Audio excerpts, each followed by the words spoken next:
el nahualismo, escrito así, Nahualismo,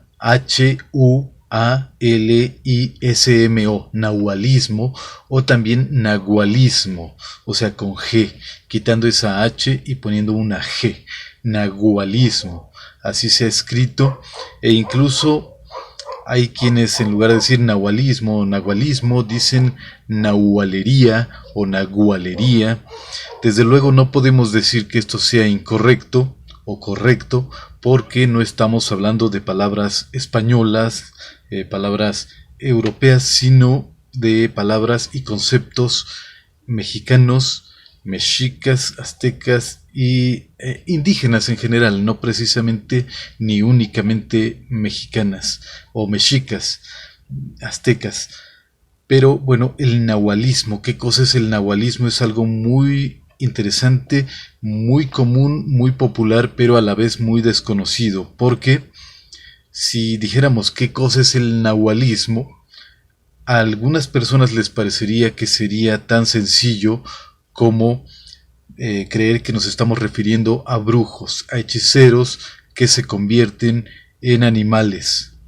O sea, cualquiera que llegue a la provincia mexicana, digamos que sin ningún problema va a encontrar historias, cuentos, leyendas de nahualismo, de nahuales. ¿Qué cosas son los nahuales?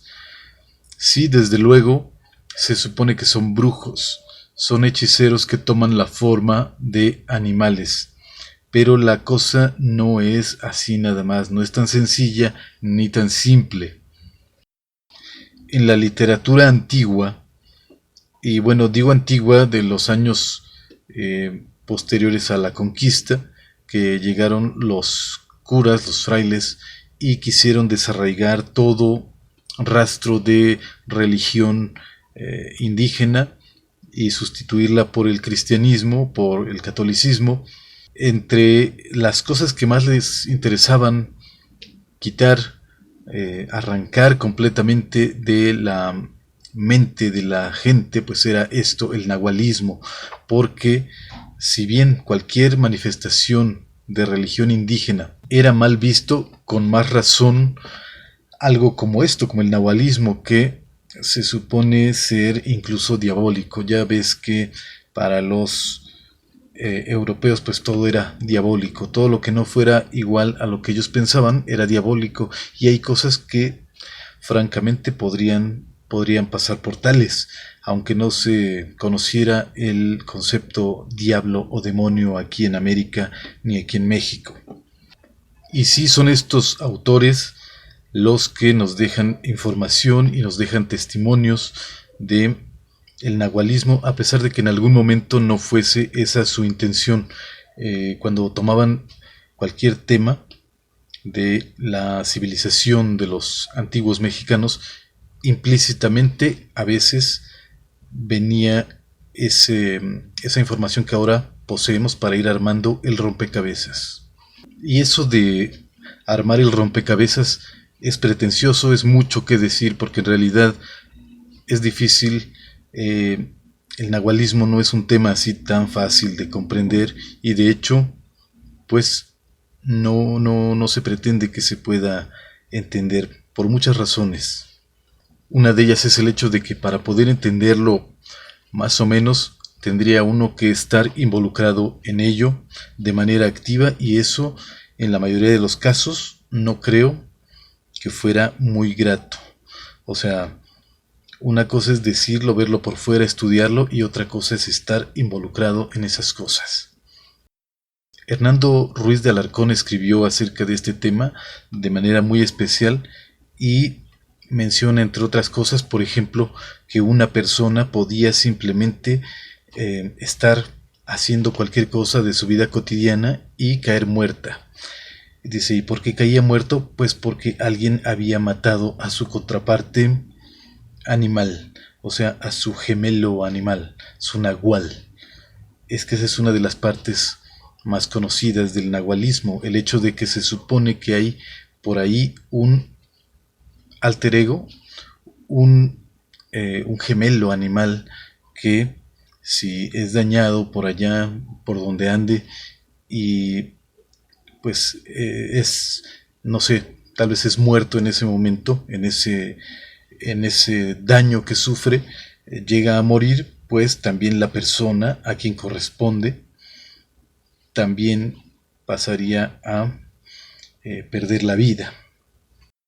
Y ahí vendrían las preguntas, sobre todo para nosotros que tenemos ya una cultura muy distinta a la que tenían, o los pensamientos que tenían los aztecas en ese momento, a pesar de que nosotros mexicanos se supone que somos descendientes de los aztecas, pero en realidad nuestra mente ya está muy muy alejada de lo que en ese momento podrían ellos haber tenido como conceptos. Entonces, ¿cómo es eso de que tenías un gemelo? O que toda la gente tenía o tiene un gemelo animal. De entrada dices, ¿de dónde sale ese animal? O sea, puede ser cualquier animal que anda por ahí y te corresponde a ti. ¿Es tu gemelo? ¿O es como una proyección de tu ego, de tu ser, de tu persona, de tu yo? Es una proyección y por lo tanto, si sufre daño, pues lo sufres tú también. Es un poco difícil entender ese tipo de cosas porque de hecho un animal, hay pocos animales que viven el mismo tiempo que un ser humano, o sea, el mismo periodo de tiempo. Entonces, imagínate si tu alter ego es, o tu nahual es un perro, por ejemplo, ¿cuánto tiempo tendría que vivir ese perro? O sea, ese animal tiene existencia aparte de ti o solo se desprende o se proyecta cuando la persona, o sea, el nahual o la persona lo proyecta de alguna manera, está dormido o en una especie, no sé, de sueño o trance. Los animales que más comúnmente se asocian a este fenómeno, pues pueden ser los perros, los coyotes, los búhos, los guajolotes y algún otro, pero creo que esos serían tal vez los más comunes. Sin embargo, en escritos antiguos nos dicen que también podrían ser insectos incluso, o cualquier otro tipo de animal, pero no solo animales, sino también fenómenos atmosféricos o meteoros o cosas como lluvia, como granizo, como rayos, también podría ser maneras en que se manifestaran estos nahuales. Y sí, este fenómeno del nahualismo es más conocido por cosas como, digamos, menores, ¿no? En el sentido de que los hechiceros, los brujos, hay gente que quiere hacer algún mal al vecino o a X persona, pues un hechicero, un vil hechicero, perdón por esa expresión, pero sí alguien que busca o que tiene fines viles o bajos, se dice que es un nahual y toma forma de animal para hacer sus fechorías. Sin embargo, también en la literatura antigua se da a entender que el nahualismo no era precisamente eso, no era de simples hechiceros ahí con fines bajos, sino que también podrían ser eh, verdaderos sabios, maestros de la energía, por usar un término grandilocuente, pero sí se supone que un nahual, un verdadero nahual, sería un maestro, un sabio, y en ocasiones a estos últimos, o sea, a estos sabios, se les asocia más bien con el lado positivo, o sea, no tanto yéndose hacia la oscuridad. Los verdaderos nahuales se supone que serían casi algo así como equivalentes a los magos de otras culturas, como por ejemplo la europea, ¿no? Que hace una distinción muy grande entre lo que es un mago y un brujo o hechicero, muy superior el mago. Y así el nahualismo se supone que tiene su faceta buena o mala. O sea, no es ni bueno ni malo, es neutro. Es como cualquier otra ciencia, cualquier disciplina. Se puede usar para el bien o para el mal, según la persona, ¿verdad? Según cómo lo quiera usar la persona que practica el nahualismo. Desde luego, pues cada persona decidiría en qué manera y en qué sentido quiere utilizar sus conocimientos. Y bueno, ya en el siglo XX, o sea, en el siglo pasado, hubo algunos autores nacionales e internacionales que se han ocupado de este tema. Tal vez el más famoso sea el peruano, parece que es peruano, Carlos Castaneda. Castaneda o Castañeda. Ya sabes que en el idioma inglés pues no se usa la letra ñ, y pues por lo tanto el nombre aparecía así en sus libros como Carlos Castaneda. No sé exactamente cómo se debiera pronunciar, pero vamos a decirle de esa manera. Este escribió primero un libro bastante bueno, que según yo entiendo habría de ser el único, pero ante el éxito que obtuvo el libro, pues escribió otros tres, una tetralogía que es buenísima, buenísima, y, y después, de nuevo, ante el éxito, pues tuvo que escribir otros tantos libros que como que gradualmente se van haciendo cada vez más malos, hasta que los últimos son verdaderamente insultos, ya son verdaderamente, son realmente malos. Y bueno, pero esto no quita que este señor sea un escritorazo de verdad. Algunos dicen que simplemente es un farsante o que era un novelista. Él pues aseguraba que no, pero lo que sea, si fue una novela, fueron novelas lo que él escribía, pues gran escritor.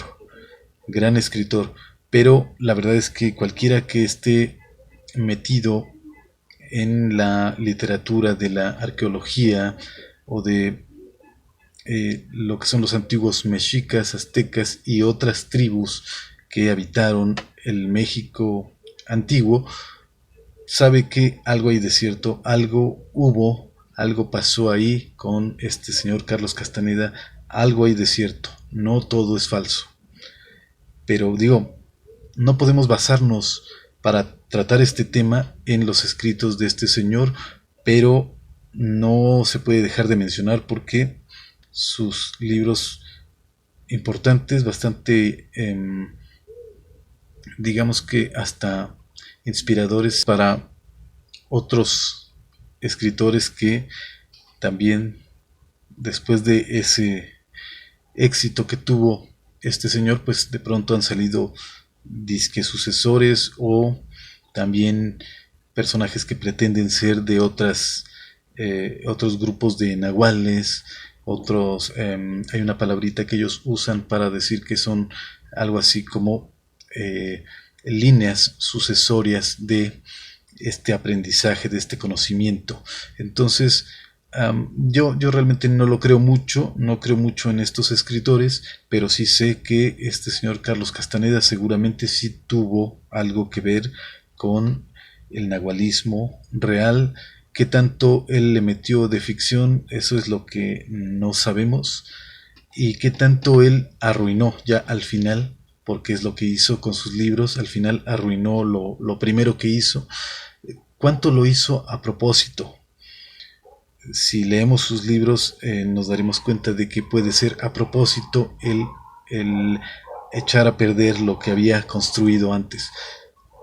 Como sea, no nos vamos a detener mucho en él, pero sí valía la pena mencionarlo. No podíamos dejar de mencionarlo.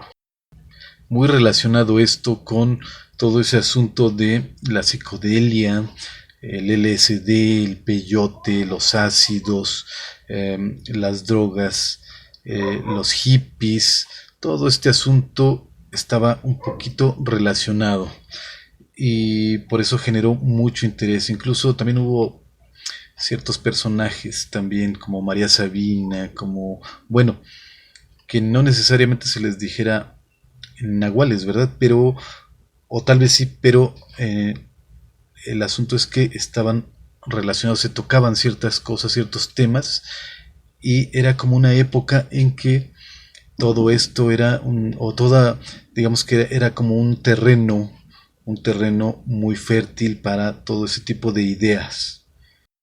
Imaginémonos qué pensarían estos curas, estos frailes que decíamos hace rato, que en su momento quisieron con todas sus fuerzas eliminar y desarraigar de la mente y el corazón de la gente toda esta religión antigua y todo este asunto, principalmente lo que tiene que ver con el nahualismo, porque lo consideraban satánico y diabólico.